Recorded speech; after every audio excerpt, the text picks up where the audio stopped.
క్రీస్తునామంలో అందరికీ వందనాలు. దేవుడు మనకి ఇచ్చినటువంటి ఈ సమయాన్ని బట్టి దేవునికి దేవుని వాక్యాన్ని చదువుకోవడానికి మనము సిద్ధంగా ఉన్నాము. దేవుని వాక్యంలోకి మనం ముందుకు సాగిపోవడం. నేను చివరిసారిగా వచ్చినప్పుడు నేర్చుకున్న వాక్యం ఏంటో ఒకసారి గుర్తు చేస్తారా? సత్యం నుండి సర్వ సత్యములోనికి నడిపించబడుట అనేటువంటి వాక్యాన్ని నేర్చుకున్నాం. ఈ ఉదయకాలం ముందు మనం నేర్చుకోబోతున్నటువంటి వాక్యం దేవుని మార్గము. ఈ ఉదయకాలం ముందు మనం నేర్చుకోబోతున్నటువంటి పాఠము దేవుని మార్గము. ఈ దేవుని మార్గము అనే పాఠాన్ని ఆలోచించే దాంట్లో 3 అంశాలను నేను మీకు నేర్పించాలి అనుకున్నాను. దేవుని మార్గము అనేటువంటి ఈ అంశంలో 3 సబ్ టాపిక్స్ ఉన్నాయి. అవేంటి అంటే, మొదట దేవుడు అంటే ఏంటి, మార్గము అంటే ఏంటి మొదట మనము నేర్చుకోవాలి. రెండవది, ఈ దేవుని మార్గాన్ని ఇంకా ఏ పేర్లతో దేవుని గ్రంథంలో పిలిచారు అనేది రెండవది. మూడవది, ఈ దేవుని మార్గము మనకు బోధిస్తున్నది ఏమి. ఈ 3 విషయాల గురించి మనం ఇప్పుడు నేర్చుకోబోతున్నాం. దేవుని మార్గాన్ని గురించి మనం ప్రారంభిస్తున్నాము.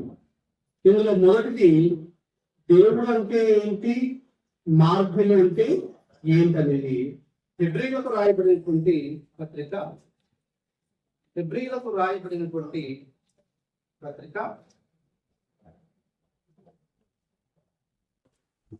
7వ అధ్యాయము 26వ వచనాన్ని చదువుకుందాము.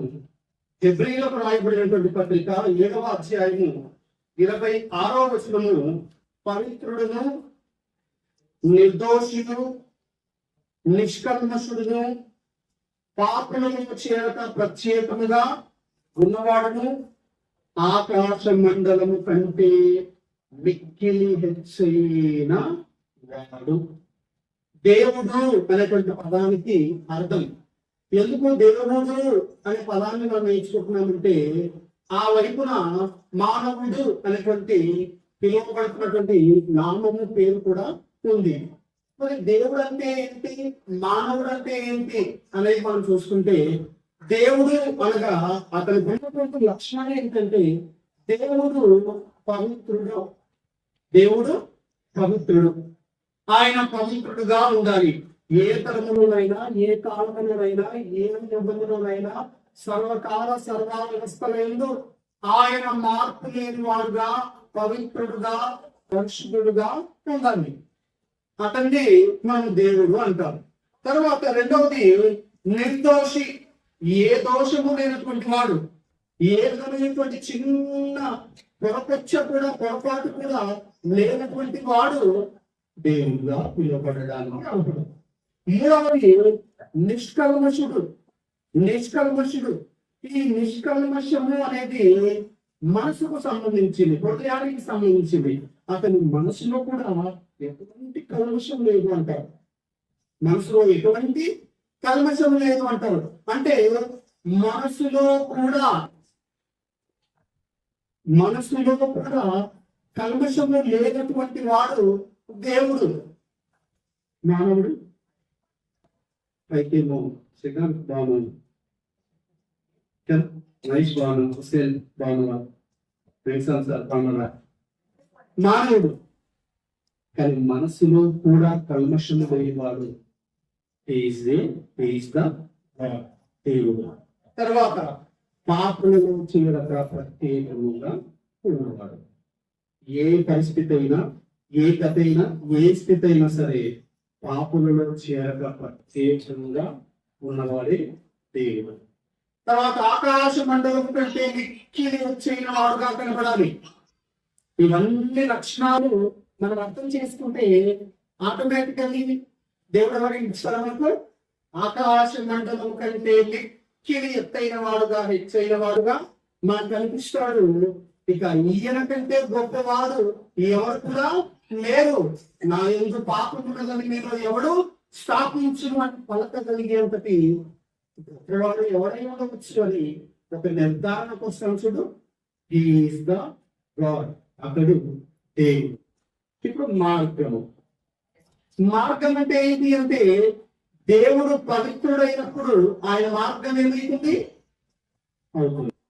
దేవుడు నిష్కల్మషుడైనప్పుడు ఆయన మార్గం ఏమవుతుంది, మీరు ఏదైతే అనుకుంటున్నారో అదే అవుతుంది. దేవుడు నిర్దోషి అయినప్పుడు ఆయన మార్గం కూడా ఏమవుతుంది, మీరు ఏదైతే అనుకుంటున్నారో అదే అవుతుంది. ఇది this is the definition of the way of God. దేవుని మార్గము అనేటువంటి మాటకు అర్థము ఇది సమయం లేకపోవడం వల్ల కాస్త ఫాస్ట్ గా వెళ్తున్నాను. దేవుని మార్గము, ఈ దేవుని మొదటి పాయింట్ అయిపోయింది. రెండవ పాయింట్, ఈ దేవుని మార్గము ఇంకా దేవుని గ్రంథంలో, పరిశుద్ధ గ్రంథంలో, లేఖనాల్లో ఏ ఏ పేర్లతో పిలిచారో వాటిని ఒకసారి మనము ధ్యానించుకుందాం. 86వ కీర్తన 11, 12 వచనాలలో 86వ కీర్తన 11, 12 వచనాల్లో ఉన్న విషయాలు.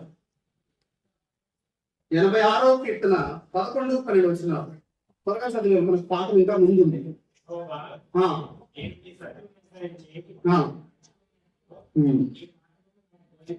రైట్, ఈ మార్గం చదువుతున్నాము.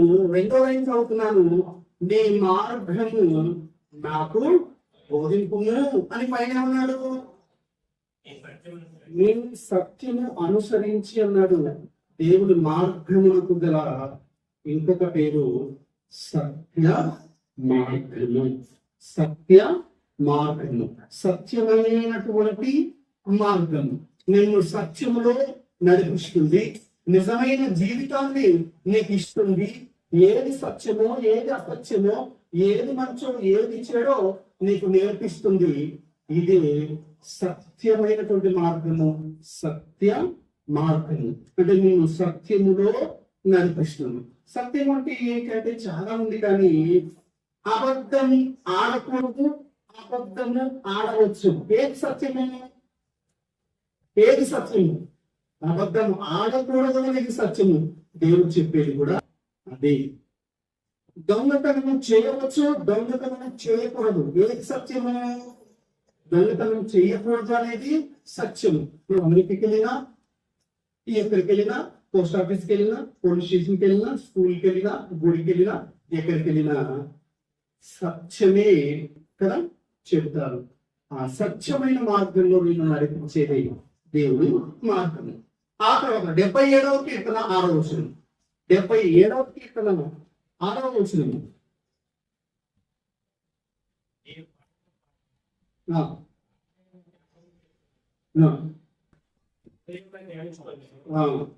దేవా దేవా నా ఆత్మ నీ తీర్పు మార్గమును శ్రద్ధగా వెలికెను. రైట్, చూడండి, దేవుని మార్గాన్ని ఒక పేరుతో పిలుస్తున్నారు ఇక్కడ. ఏంటట? తీర్పు మార్గము. తీర్పు మార్గము. ఇప్పుడు నేను చెప్తాను ఎందుకు చెప్తున్నాను. దేవుని మార్గానికి ఇంకొక వేరే వేరే పేర్లు ఎందుకున్నాయని నేను చెప్తున్నాను అంటే, జనరల్ గా మాకు అక్కడ సొంత మార్కెట్ లో ఆనందం గారు ఎక్కువగా ఉదాహరణ చెప్పుకుంటారు. నేను ఎలా ఉన్నానంటే, తోడి మట్టిలో ఆడినంతసేపు ఆడి ఆడి ఆడి లేవగానే ఏం చేస్తుంది, లేవగానే ఒక్కసారిగా దుంపేసుకుని వెళ్ళిపోతున్నాం. మీరు కూడా అలాగే ఉన్నారు.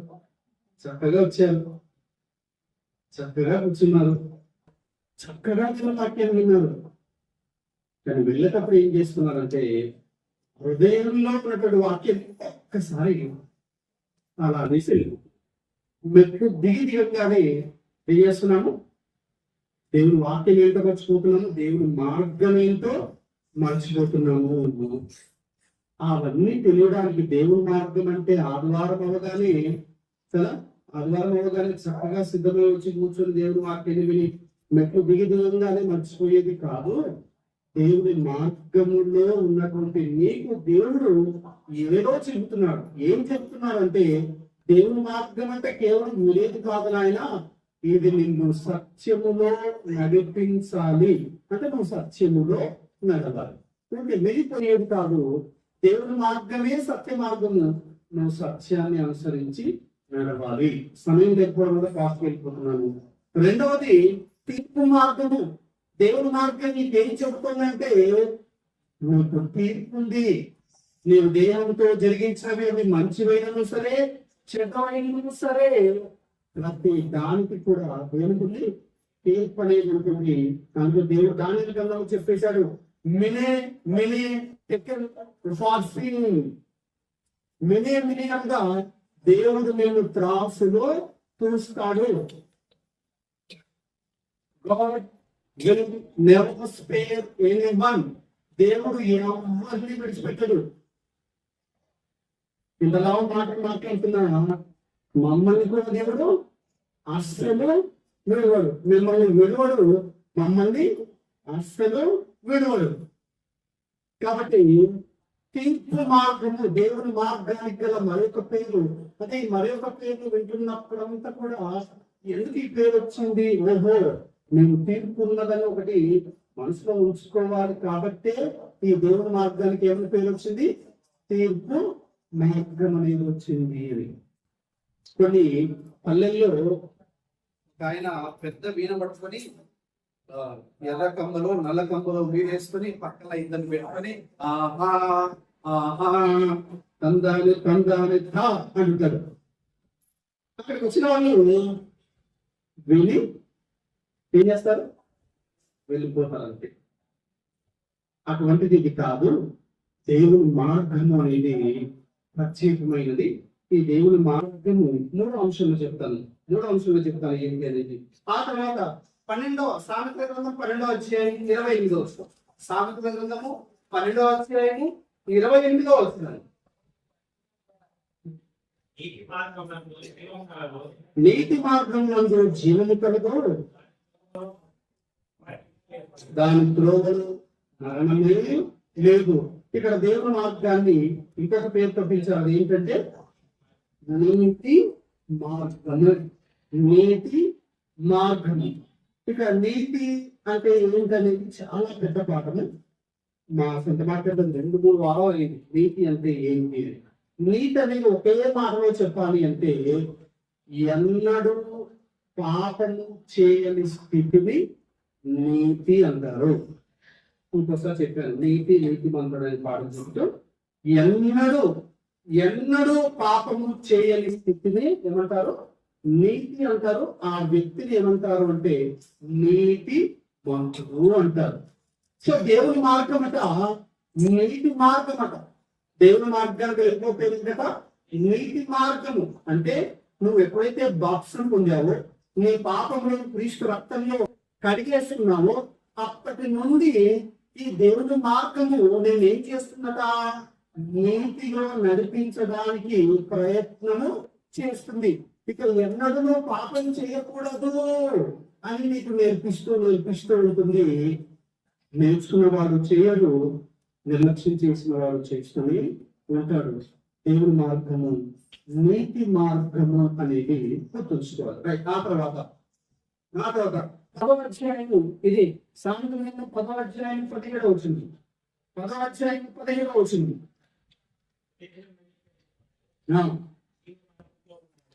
ఉపదేశమును అంగీకరించువాడు జీవ మార్గంలో ఉన్నాడు,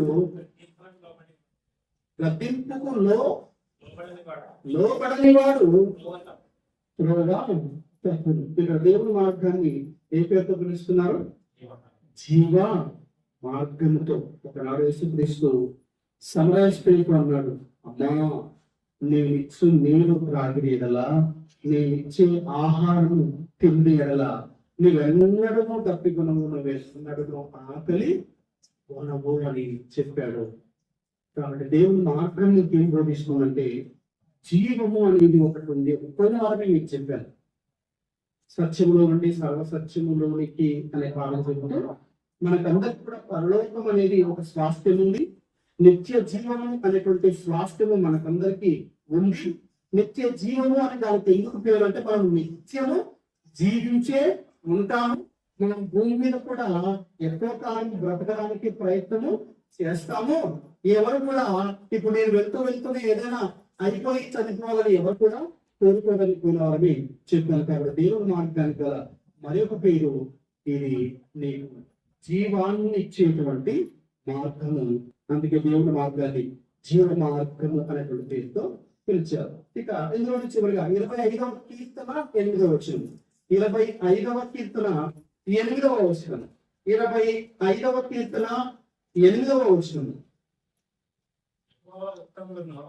బాగండి, యెహోవా ఉత్తముడు యథార్థవంతుడునై ఉన్నాడు, కావున నా మార్గమును గూర్చి ఆయన పాపులకు ఉపదేశించును. ఆయన ఒక మార్గమును గూర్చి పాపులకు ఉపదేశిస్తున్నాడట. కానీ ఇక్కడ ఆ మార్గం ఏంటనేది చెప్పబడలేదు. ఆ మార్గం ఏంటనేది చెప్పలేదు. బిలో అంటే ఫస్ట్ లైన్ ఏ అంటారు వాక్యంలో, సెకండ్ లైన్ ఉంటే బి అంటారు. ఏలో కానీ బిలో కానీ దేవుని మార్గము ఈ మార్గము అని చెప్పలేదు. కానీ ఏలో నుండి మనం తీసుకున్నాము యెహోవా ఉత్తముడు అన్నప్పుడు ఆయన చెప్పే మార్గం ఏమై ఉంటుంది? ఉత్తమమైన మార్గమై ఉంటుంది.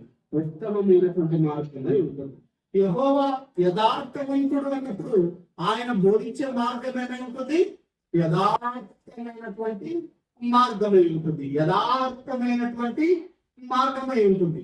సో కాబట్టి దేవుని మార్గము అనగా ఇది ఫస్ట్ది ఉత్తమమైనటువంటి మార్గము, రెండవది యథార్థమైనటువంటి మార్గము.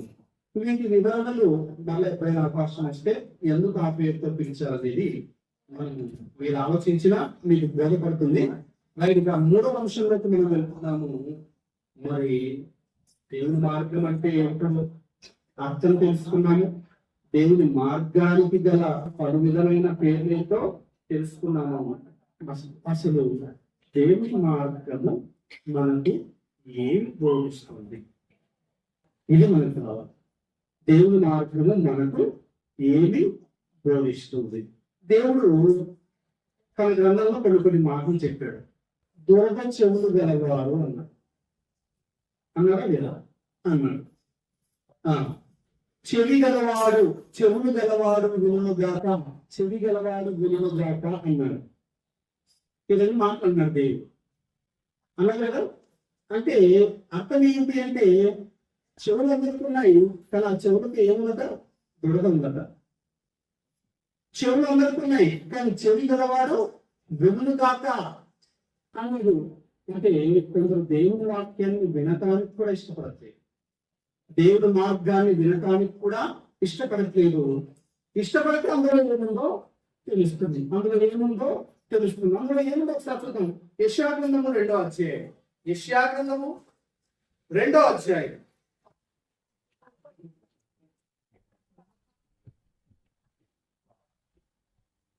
యెషయా గ్రంథము 2వ అధ్యాయము 2-3 వచనాలు చదువుతున్నాను, గమనించండి. 2-3 వచనాలు చదువుతున్నాను. అంత్య దినములలో పర్వతముల పైన యెహోవా మందిర పర్వతము పర్వత శిఖరమున స్థిరపరచబడి కొండల కంటే ఎత్తుగా ఎత్తబడును. ఇప్పుడు అన్ని చదువుకున్న దానికి ఒకటే పేరు, క్రీస్తు సంఘము, దేవుని రాజ్యం ఎత్తబడును. ప్రవాహం వచ్చినట్లు సమస్త జనులు దానిలోనికి వచ్చేదారు. ఆ కాలమున సీయోనులో నుండి ధర్మశాస్త్రము, యెరూషలేములో నుండి యెహోవా వాక్కు బయలువెళ్ళును. జనములు గుంపులుగా వచ్చి యాకోబు దేవుని మందిరమునకు, యెహోవా పర్వతమునకు మనము వెళుతాము రండి, ఆయన తన మార్గముల విషయమై మనకు బోధించును, మనం ఆయన త్రోవలలో నడుచుదము అని చెప్పుకుందరు. చదవకున్నమాట. దేవుని మార్గము మనకు బోధించినది ఏంటి అంటే దేవుని యొక్క మార్గము మనకు బోధించబడుతుంది. ఆ దేవుని మార్గములో ఏం బోధించబడుతుంది అంటే మనము ఆయన త్రోవలలో నడుచుకోవాలి అని తెలియజేయబడుతుంది. దేవుని మార్గం మనకు బోధించేది ఏంటి అంటే సింపుల్ దేవుని మార్గాన్ని బోధిస్తుంది. రెండవది ఏంటి దేవుని మార్గంలో నడుచుకోవడం అంటే దేవుని త్రోవలలో నడుచుకుందాము అని మనకు బోధిస్తుంది. అదేంటి దేవుని మార్గము. ఈ మాట మీకు అర్థమైందో లేదో కాస్త అర్థమయ్యేలాగా చెప్తాను. దేవుని మార్గము మనకి ఏం చెప్తుందంటే, నాయన నీ జీవితంలో మారాలి అని చెప్తాను. నీ జీవితమే మారాలి అని చెబుతుంది. మనం 20 సంవత్సరాలుగా ఈ చర్చి విలువ కట్టుకొని దేవుని వాక్యాన్ని వింటున్నాము. కానీ మన మాటలు మనకే ఉన్నాయి, మన అలవాట్లు మనకే ఉన్నాయి, మన చెడు సహవాసాలు మనకే ఉన్నాయి. ఏది ఎవరు ఏం చేయాలో అది యథేచ్ఛగా చేసుకుంటూ పోతున్నాము. మరి యథేచ్ఛగా మనం చేసుకుంటూ పోతున్నప్పుడు దేవుని మార్గం ఏమవుతుందంటే, ఆయన త్రోవలలో నడవాలి కదా, నీ త్రోవలో నడుస్తున్నావు కదా. యాకోబు అక్కడ చూడండి ఏవచనం అంటే, మూడో వచనంలో 1, 2, 3, 4 లైన్స్ అవుతున్నాను చూడండి. 4 లైన్స్ అవుతున్నాయి. యాకోబు దేవుని మందిరమునకు యెహోవా పర్వతమునకు మనం వెళుదాము, రండి. వచ్చాం, సంతోషమే. వెళ్దాం వెళ్దాం వెళ్దాం వెళ్దాం అందరం కుటుంబ సమేతంగా వచ్చాం. వచ్చిన తర్వాత దేవుడు తన మార్గముల విషయమై మనకు నేర్పిస్తాడు. ఆ మార్గములలో నేను నడవాలి అనేది మనకు అర్థం అవ్వాలి. ఆ మార్గములలో నేను నడవాలి అనేది అర్థం అవ్వాలి. ఎప్పుడైతే ఇది అర్థమవుతో అప్పుడు కాస్త మన అలవాట్లు, మన స్థితిగతులు మారడానికి అవకాశం ఉంది. ఇక ఎంతసేపు రావాలి, దేవుని వాక్యాన్ని వినాలి, వెళ్ళిపోవాలి. It's tradition. ఇది ఒక ట్రెడిషన్, తెలుగులో రాదు, ఇది ఒక సాంప్రదాయం అన్నట్టుగా అనుకుంటే జీవితం మారదు. కానీ దేవుని వాక్యం ఖచ్చితంగా మనతో చెప్తుంది, నీ జీవితము మారితేనే నువ్వు దేవుని మార్గంలోకి వచ్చినందుకు నీకు ఏదైనా ప్రయోజనము విలువ ఉంటుంది. ఈ దేవుని మార్గంలోకి వచ్చిన తర్వాత, దేవుని సన్నిధికి వచ్చిన తర్వాత కూడా నీ ఆలోచనలు మారలేదు, నీ బూతు మాటలు మారలేదు, నీ చూపులు మారలేదు, నీ నడక మారలేదు, నీ చేష్టలు మారలేదు అంటే it's waste of time to spend 1 hour 2 hours here. ఇక్కడ నువ్వు 2 గంటల సమయము వేస్ట్ చేస్తున్నావు. నీ జీవితం మారకపోతే దేవుడి గ్రంథం స్పష్టంగా దేవుని మార్గము అనగానే ఖచ్చితంగా ఆయన త్రోవలలో నడవాల్సింది. ఇక మొదలు పెడదాం. ఏం మారాలి? దేవుని మార్గంలో ఉన్నటువంటి వారి యొక్క జీవితాల్లో ఏం మారాలో దేవుడు ఒక సింబాలిక్ గా చెప్తున్నాడు. పర్సానిఫికేషన్ అంటారు. పర్సానిఫికేషన్ అంటారు అంటే ఒక దాన్ని ఒక మనిషి రూపంలో కానీ ఒక వస్తువు రూపంలో కానీ మార్చి చెప్తే దాన్ని ఇంగ్లీష్ లో గ్రామంలో పర్సానిఫికేషన్ అంటారు. అదే ఒకసారి చూద్దాము. ఇక్కడే ఉంది చూడండి, 4వ వచనం. ఇక్కడే 4వ వచనం. ఆయన మధ్యవర్తి అయి అన్ని జనులకు న్యాయం తీర్చును, అనేక జనములకు తీర్పు తీర్చును. ఈ బాగా గమనించండి ఈ మాటలు. వారు తమ ఖడ్గములను నాగటి నక్కులుగాను, వారు తమ ఖడ్గములను నాగటి నక్కులుగాను, తమ ఈటలను మత్సు కత్తులుగాను సాగపెట్టుదురు. ఎవరైతే యెహోవా పర్వతానికి వచ్చారో, ఎవరైతే దేవుని మందిరానికి వచ్చారో, ఎవరైతే దేవుని మార్గంలోకి వచ్చారో, ఎవరైతే ఆయన త్రోవలలో నడుచుకుందాము అని వచ్చారో, సింబాలిక్ అని చెప్పారు. ఇట్స్ నాట్ ఏ స్ట్రైట్ వే.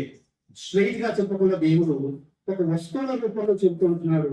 వారు తమ ఖడ్గములను నాగటి నక్కులుగా చేయదు. అప్పటిదాకా వారి ఇళ్లలో ఏమున్నాయట? ఖడ్గాలు ఉన్నాయి.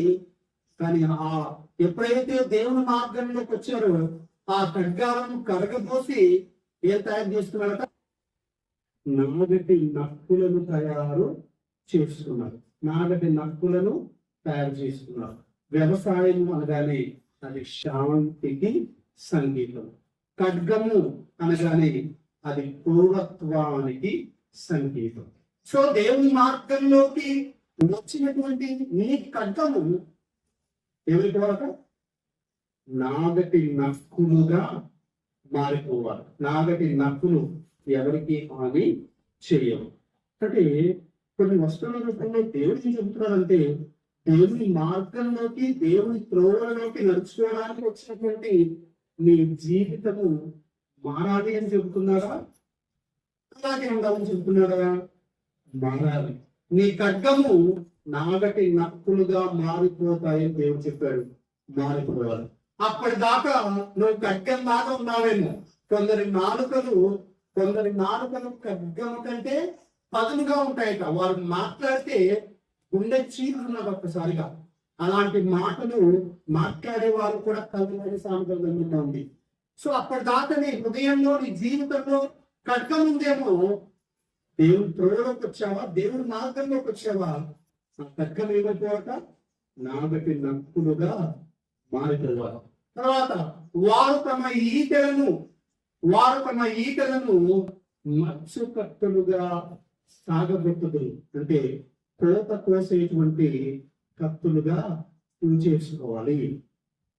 ఈట ఉందేమో. ఈట అనేది దేనికి గుర్తు అంటే యుద్ధానికి. ఖడ్గము, ఈటె, బల్లెము ఇవన్నీ కూడా యుద్ధానికి గుర్తు, హింసకు గుర్తు. ఒకవేళ నీ ఈట లాంటి జీవితమేమో, నువ్వు మాట్లాడితే ఇతరులకు గుచ్చుకుంటుందేమో, నువ్వు మాట్లాడితే ఇతరులు గాయపడుతున్నారేమో, నువ్వు మాట్లాడితే ఇతరులు చేసిన హాని జరుగుతుందేమో. తమ ఈటలను మత్స్యకత్తులుగా సాగబెట్టుదురు. వీరు యెహోవా మందిరంలోకి వచ్చినటువంటి వారు, వీరు దేవుని మార్గానికి వచ్చినటువంటి వారు, వీరు దేవుని త్రోవలో నడుచుకోవడానికి వచ్చినటువంటి వారు. మరి ఖడ్గమేమో నాగటి నక్కులుగా మారిపోయింది, ఈట మత్స్యకత్తులుగా మారిపోయింది. మారిపోవాలని దేవుడు అంటున్నాడు. సర్లే ఇంటికి వెళ్తామో చూద్దాంలే, ఇంట్లో ఏదైనా మూలకు కట్టిందేమో, ఖడ్గం ఉందేమో అనుకోకండి. దేవుడు మన జీవితాల గురించి మాట్లాడుతున్నాడు. దేవుడు ఎవరి గురించి మాట్లాడుతున్నాడు? మన జీవితాల గురించి మాట్లాడుతున్నాడు. దేవుని మార్గం అంటే ఖచ్చితంగా నువ్వు మారాలి బిడ్డ అని చెప్పేది దేవుని మార్గం. నువ్వు మారట్లేదు అంటే డోంట్ వేస్ట్ యువర్ టైం. నేను లాస్ట్ టైం ఒకటి చెప్పాను. ఏమని చెప్పాను? ఒక గొప్ప వ్యక్తి ఒక మాట చెప్పాడు. ఏమని చెప్పాడు? Why you waste your time going to prayer for 2 or 3 hours? ఎందుకురా ప్రార్థనకి వెళ్ళి ఊరికే 2-3 గంటలు వేస్ట్ చేసుకుంటారు. ఆ 2-3 గంటలు ఇంట్లో ఒకటి చదువుకుంటే ఏ గ్రూప్స్ ఏదో సాధించవచ్చు అని ఒక ఆయన అన్నాడు కదా. ఆ మాట నిజమే ఉంది. మన జీవితాలు కనుక దేవుని మార్గంలో మన జీవితాలు కనుక మారిపోతుంటే ఇక్కడ మీ టైం అంతా వేస్ట్. యెషయా గ్రంథము 11వ అధ్యాయం. ఇందాక మనం చదువుకున్నాం కదా. యెషయా గ్రంథము 11వ అధ్యాయము మొదటి నుంచి చూడండి. యెషయా మొద్దు నుండి చిగురు పుట్టును, వాని వేరుల నుండి అంకురము ఎదిగి ఫలించును. ప్రభు రాబోతున్నాడు, మెస్సియా రాబోతున్నాడు, రక్షకుడు రాబోతున్నాడు, యేసుక్రీస్తు కన్య మరియ గర్భాన రాబోతున్నాడు. ఆయన వస్తాడు. కొండల కంటే ఎత్తుగా తన పర్వతాన్ని ఆయన స్థాపిస్తాడు, రాజ్యాన్ని స్థాపిస్తాడు, సంఘమును స్థాపిస్తాడు, దేవుని మార్గాన్ని ఆయన స్థాపిస్తాడు. స్థాపించిన తర్వాత ఏమవుతుందట? 6వ వచనంలో తోడేలు గోడ పిల్లల యొద్ద వాసము చేయును, చిరుతపులి మేక పిల్ల యొద్ద పండుకొనును, దూడయు కొరమసింహమును పెంచబడిన కోడయు కూడుకొనగా బాలుడు వాటిని తోలును. యేసుక్రీస్తు వచ్చిన తర్వాత, యేసు ప్రభు తన రాజ్యాన్ని స్థాపించిన తర్వాత ఆ రాజ్యంలో ఏం జరుగుతుందంట అంటే తోడేలు గొర్రె పిల్ల యొక్క వాసన చేయు. తోడేలు అనగా చీల్చేసేది, గొర్రె పిల్ల అనగా సాధువైనది. ఈ రెండు ఏం చేస్తాయట? తోడేలు గొర్రె పిల్ల యొక్క వాసన చేయదు. It's a personification. గురించి చెప్పడం. అంటారు. అంటే ఒక విషయాన్ని అర్థం అవ్వడానికి ఒక వస్తువు రూపంలో కానీ, ఒక మనిషి రూపంలో కానీ, ఒక జంతువు రూపంలో కానీ పోల్చి చెప్పడము నీవు దేవుని నమ్ముకోక ముందు తోడేలు లాంటి వాడవేమో, దేవుని మార్గంలో గొర్రె పిల్లలు మాత్రమే ఉంటాయి. నువ్వు దేవుని మార్గంలోకి వచ్చిన తర్వాత నీవు తోడేలు లాంటి వాడైనా సరే నీ స్వభావం మారాల్సింది. గొర్రె పిల్ల లాంటి స్వభావంగా నువ్వు ఉండాల్సిందే. నీ స్వభావము మారాల్సిందే. ఇక్కడేమో చాలా బుద్ధిగా చక్కగా కూర్చుంటాను. బయటికి వెళ్ళిన తర్వాత సేమ్ అంటే అన్నా నా సంగతి మీకు తెలియదు, నేను డిగ్రీలో ఉన్నప్పుడు అంటుంటాను కొన్నిసార్లు. అంటే ఏదో ఫ్లాష్ బ్యాక్ ఉందన్నమాట, ఏదో అంటుంటాం కదా. అంటే మనం లాంగ్ ఏదో మనం ఏదైనా ఏం వచ్చేది, కానీ ఒక్కసారిగా దేవుని మార్గంలోకి వచ్చావంటే నువ్వు గొర్రె పిల్లలాగా ఉండాల్సిందే. నువ్వు తోడేలు మొత్తం చదివిన తర్వాత చెప్తాను. చిరుతపులి మేక పిల్ల యొక్క పండుకొనను. తర్వాత తోడయు పొదము సింహములు పెంచబడిన కోడయు కొడుకునగా పాలుడు వాటిని తోడు. ఆవులు ఎలుగులు కుడివి వాటి పిల్లలు ఒక్క చోటనే పడుకున్నాం. ఎద్దు మేయినట్లు సింహము గడ్డి మేయును. పాలు పురుషు పిల్ల నాకు పాము పుట్ట యొక్క ఆటలాడు. మిడినాగు పుట్ట మీద పాలు విడిచిన పిల్ల తన చేయి చాచును. నా పరిశుద్ధ పర్వతమంతటను ఏ మృగమును హాని చేయదు, నాశనము చేయదు. చూడబడినటువంటి ఈ మాటలు అన్నిట్లో కూడా కొన్ని హాని చేసే ఉన్నాయి, కొన్ని సాధువైనది ఉన్నాయి. నెంబర్ 1 తోడేలు, నెంబర్ 2 చిరుతపులి, నెంబర్ 3 సింహము, నెంబర్ 4 ఎలుగులు అంటే ఎలుగుబంట్లు, నెంబర్ 5 నాగుపాము. మిడినాగంలో కూడా అదే అనుకుంటున్నాను. నెంబర్ 5 నాగుపాము. ఇవన్నీ కూడా హాని చేసేవి. సాధువైన ఉన్నాయి. నెంబర్ 1 గొర్రెపిల్ల, నెంబర్ 2 మేకపిల్ల, నెంబర్ 3 దూడ, నెంబర్ 4 పెంచబడిన కోడె, నెంబర్ 5 బాలుడు. రైట్. ఆ తర్వాత ఆవులు, ఆ తర్వాత ఎద్దు, తర్వాత పాలు పుడుచు పిల్ల, పాలు విడిచిన పిల్ల. ఇప్పుడు ఏవేవైతే చెప్తున్నామో ఇవన్నీ కూడా సాధువైనవి. ఓకే, సంఘంలో నీవు చిరుతపులు లాంటి వాడవా? సంఘంలో నీవు పొదము సింహం లాంటి వాడవా? నువ్వు సింహం లాంటి వాడవా? ఎలుగుబంటి లాంటి వాడవా? కోడేలు లాంటి వాడవా? నీ స్వభావం అలా ఉండిందా? అలా ఉన్నా ఎలా ఉన్నా దేవుని మార్గంలోకి వచ్చిన తర్వాత మాత్రం నువ్వు మేకపిల్లలాగా అయిపోవాలి, గొర్రె పిల్లలాగా అయిపోవాలి, ఎద్దులాగా అయిపోవాలి కదా. ఇలాగా నీవు మారాలి అని ఈ సందర్భం చెబుతుంది. దేవుని మార్గం ఖచ్చితంగా మనం చెబుతుంది. నీ జీవితమే మారాలి, నీ స్వభావమే మారాలి, నీ ఆలోచనలు మారాలి. తోడేలు ఎప్పుడు కూడా ఏం ఆలోచిస్తుందంటే ఎదుటి జంతువులు ఎలా చీల్చాలని ఆలోచిస్తుంటుంది. సింహము, చిరుతపులి, ఎలుగుబంటి ఇవన్నీ కూడా ఎదుటి జంతువులు ఎలా చీల్చి చెందాలని అని ఆలోచిస్తుంటాయి. దేవుని మార్గానికి రాకముందు అలాంటి వాడవేమో అనుకుంటుగా నా సంగతి ఉండటం అప్పటిగా అంటుంటాము. ఖచ్చితంగా అనుకుంటాను. దేవుని మార్గంలోకి వచ్చిన తర్వాత నా సంగతి లేదు, నీ సంగతి లేదు, దేవుని సంగతి తప్ప ఏ సంగతి మనకు ఉండకూడదు. కాబట్టి దేవుని మార్గానికి వచ్చినటువంటి నువ్వు జీవితం మారేలాగా ఉండాలి. నువ్వు ఎంతటి వాడైనా కావచ్చు, ముందు సింహాన్ని వాడు కావచ్చు. ఇంకోటి అన్నాడు, వాటి పిల్లలు ఒక్క చోటనే ఆడుకుంటాయట, చిరుత పులి పిల్లైనా, సింహం పిల్లైనా, మేక పిల్లైనా, గొర్రె పిల్లైనా అన్ని ఏం చేస్తాయట? అన్ని ఒకే చోట కలిసి ఆడుకుంటాయట. దేవునిలోకి వచ్చిన తర్వాత ఇలా మత భేదాలు, వర్ణ భేదాలు, ఐశ్వర్య భేదాలు ఇవన్నీ కూడా ఉండకూడదు. డాక్టర్ కావచ్చు, ఇంజనీర్ కావచ్చు, చీఫ్ మినిస్టర్ కావచ్చు, ఎవరైనా కావచ్చు. ఇక్కడికి వచ్చిన తర్వాత నీవు అందరితో కలవాలి, నీ పిల్లలు కూడా అందరితో కలుసుకోవాల్సిందే. ఇది దేవుని మార్గము మనకు బోధిస్తున్నటువంటిది.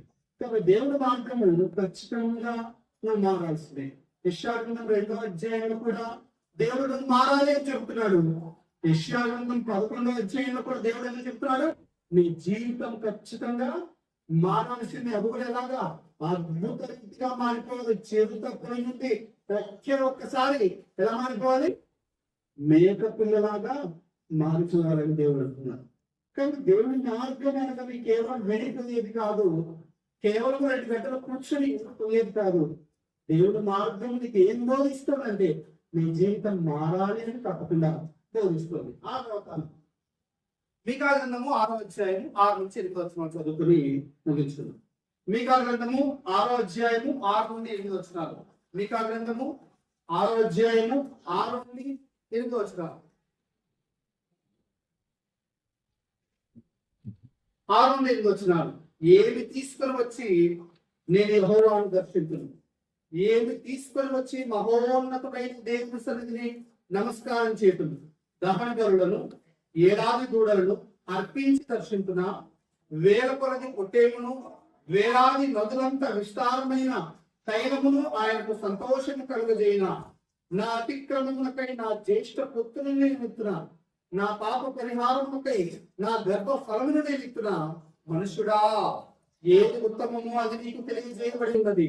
న్యాయంగా నడుచుకో, కనికరమును ప్రేమించు, దీన మనస్సు కలిగి ఉండు.